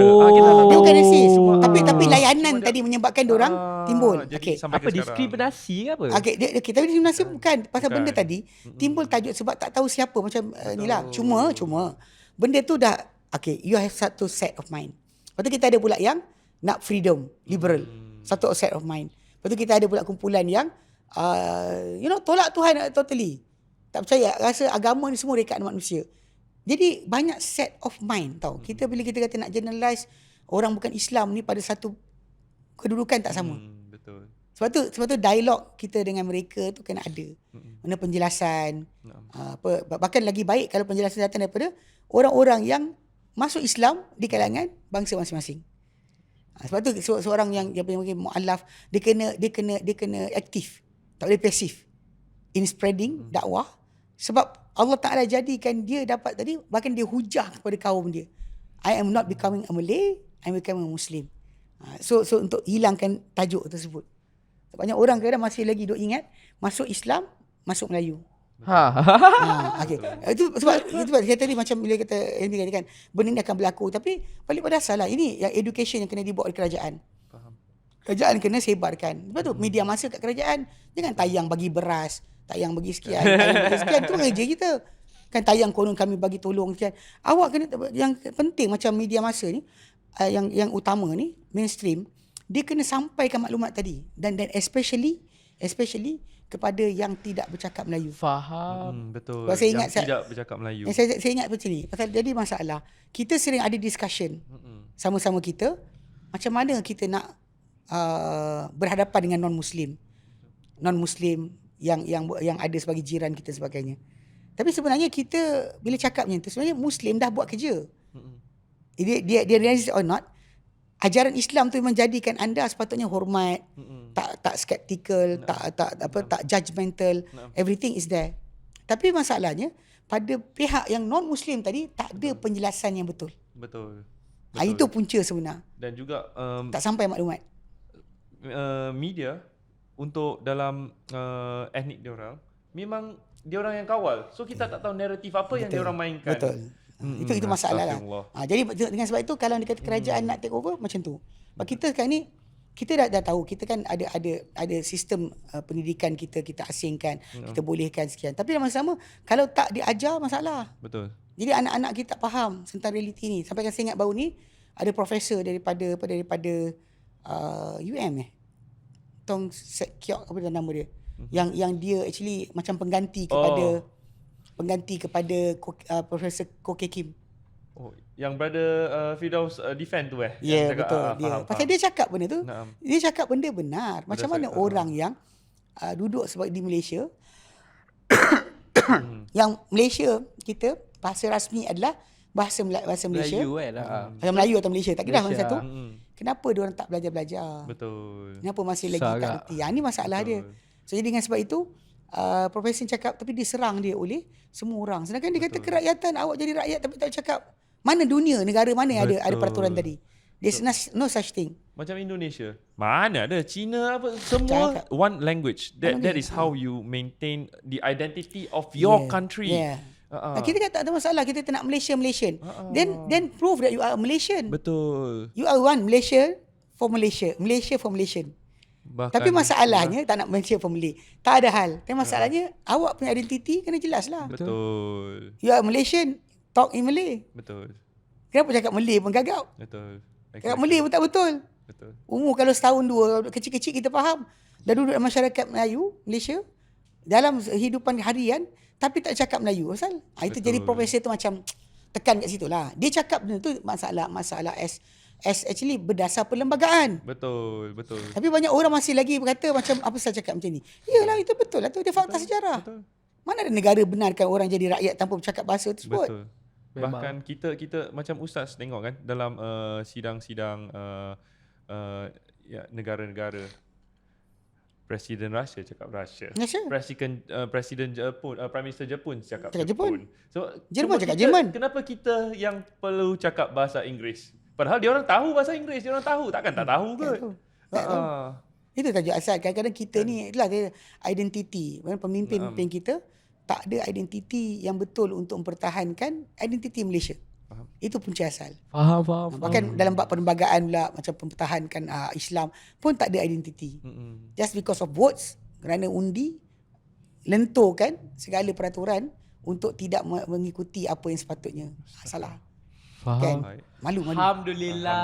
Semoga kita mendapat iktibar daripada penjelasan dan perkongsian ustaz dengan kita ya. Ui, banyak ni input ni. Alhamdulillah. Macam-macam. Dan kan sebab bulan Ramadan kan, jadi kita kena buat double lah. Double. Alhamdulillah. Lagi banyak lagi manfaat. Tapi seperti mana yang diberitahu, kalau tahu saja tak berguna, kita kena amal. Kan? InsyaAllah. Jadi begitulah akhirnya podcast kita untuk sesi kali ini.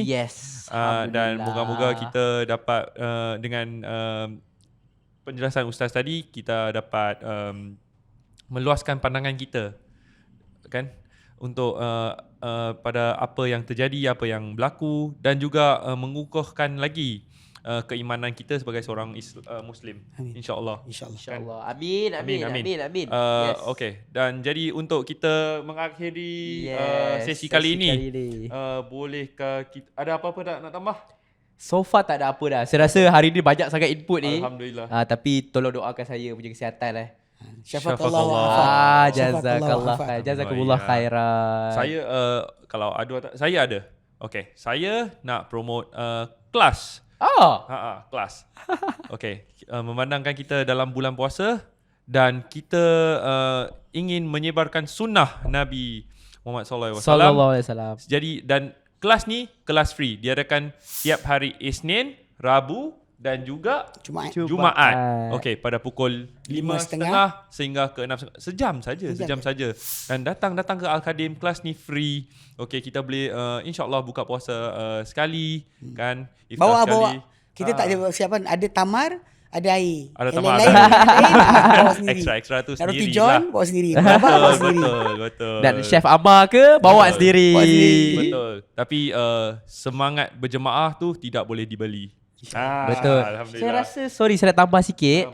So bagi korang yang nak berderma, tak tahu nak derma kat mana, korang boleh donate kat kita orang, which is korang buka kat website ramadan.alkhadim.com dan korang boleh pergi dekat Instagram kita orang dan korang klik dekat bio itu. So sebab kita orang ada 500 keluarga untuk diberi makan. Betul tak? Betul. Ya, jadi sekarang ni alhamdulillah dah around, if I'm not mistaken, dalam 100 family. Masya-Allah. Alhamdulillah. Betul. Jadi kita perlukan lagi 400 family yang kita nak feed. Dia sumbangan tadi untuk setahun Setahun. Mana kita beri sumbangan tu dan Yes. dia akan digunakan untuk sepanjang setahun untuk setiap family yang kita pilih. Yes. So jangan lupa untuk berderma. Ustaz cerita sikit je pasal derma dekat kita punya penonton. Derma, okay. Jadi dalam hadis Nabi SAW, Ibn Abbas radhiyallahu anhu kata, kana Rasulullah ajwadun nas. Kan Nabi SAW dahulu adalah manusia paling pemurah. Pemurah yang Nabi SAW ni sampaikan bila orang kata dia bersedekah tak takut miskin. You know, gift yang dia bagi macam gift orang yang tak takut miskin. Even though bila dia bagi dia akan habis. Okay. Dan baginda SAW sangat pemurah ketika bulan Ramadan, kata Ibn Abbas. Ketika Jibril alaihissalam mengulang Al-Quran dengan baginda. Dan baginda SAW sangat pemurah, bahkan berbanding daripada angin yang bertiup. Angin when the wind, kita boleh stop. Kita stop macam ni, dia lepas juga. Ya. Nak ceritakan. Macam itulah pemurahnya Nabi SAW. So sebab tu bulan Ramadan adalah bulan untuk kebajikan. Dan sedekah yang kita sedekahkan, kan, pemberian makan yang kita beri makan pada orang yang susah. Ia adalah perkara-perkara yang Allah Ta'ala sebenarnya janjikan kita kebajikan yang banyak. Faham. Ini yang dikatakan, mathalul yunfiquna fi sabilillah, perumpamaan orang yang menginfakkan harta di jalan Allah Ta'ala, kamathali habbatin, seperti satu biji benih, ambatat sab'a sanabil, yang akan menumbuhkan 7 tangkai. Fi kulli sumbatin mi'atu habbah, pada setiap tangkai itu pula ada 700. Satu benih akan ganda 7, setiap 7 tadi kali 100. 700. Satu benih jadi 700 benih. Itu adalah di antara sifat pemberian fisabilillah. Jadi itu tujuan kita buat benda ni, dan kita harap pasal kita di Al-Khadim kita buat platform mana kita bukan ajar sahaja ilmu, tapi kita bagi peluang untuk anda beramal. Betul. Untuk beramal, ini tempat dia, ini ruang dia, ini kawasan dia, supaya setiap yang nak beramal tadi dia tahu nak pergi ke mana. Itu realiti yang kita cuba buat, insya-Allah. Dan kena ingat, apa-apa kita infakkan sebenarnya tidak habis macam tu saja. Allah kata wa ma anfaqtum min syai'in fa huwa yukhlifuh. Apa-apa kamu infak daripada apa kamu belanjakan, infakkan, maka Allah menggantikannya balik. Setiap hari ada 2 malaikat akan berdoa. Tiap-tiap pagi. So 2 malaikat Allah Taala utuskan ke bumi akan berdoa. Satu berdoa, Allah ma'ti munfiqan khalafa. Ya Allah, berikanlah orang yang menginfakkan harta, berikan digantian. Dan satu lagi malaikat doa pula, Allah ma'ti munsikan talafa. Ya Allah, berikan orang yang tahan harta daripada diinfakkan, berikan dia kehilangan.